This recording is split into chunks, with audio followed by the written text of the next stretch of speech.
चलिए देखते हैं हमारे पतिदेव के टिफ़िन बॉक्स में क्या है।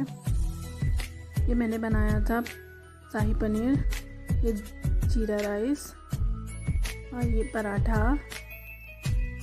और अनार दे दिया था मैंने।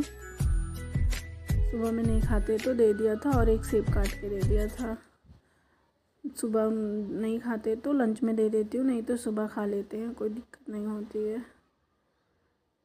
बहुत टेस्टी बनी थी ये शाही पनीर।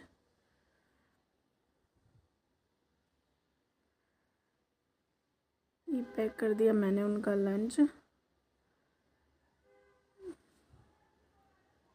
बाय बाय दोस्तों, मेरी वीडियो अच्छी लगी हो तो लाइक और कमेंट ज़रूर करना।